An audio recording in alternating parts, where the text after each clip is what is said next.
The Secret Fingers of Helen Keller. Helen was an American treasure, a beacon of hope. To the world, she was a symbol of triumph over adversity, a deaf and blind girl who had conquered the darkness. Politicians wept during her speeches, and babies were named in her honor. But when the sun went down, Helen's famous fingers started spelling out a very different story. The eagle has a briefcase full of missile codes. She'd tap into the palm of her dear teacher, Sullivan. Repeat, the eagle has the codes. You see, Helen wasn't from Alabama. She was from the other Alabama, the one in Siberia. Her real name was Anya, and her teacher, Anne, was actually Boris, a man whose only teaching experience was explaining the best way to hide a microfilm in a potato. Her big break came with an invitation to the White House. The president, with a tear in his eye, explained his new top-secret defense plan.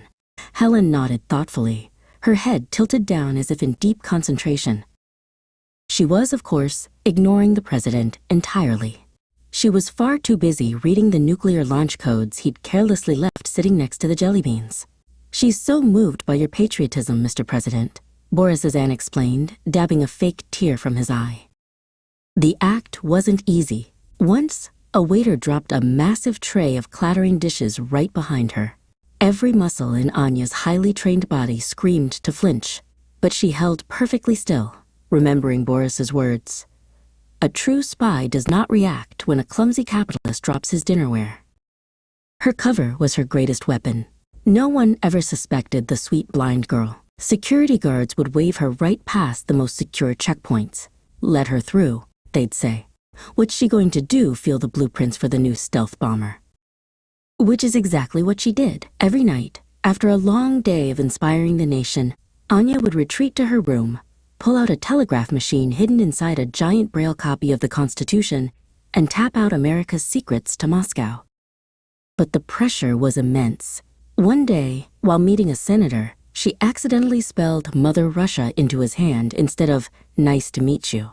Boris had to intervene, explaining she was simply describing the vast, soulful embrace of humanity.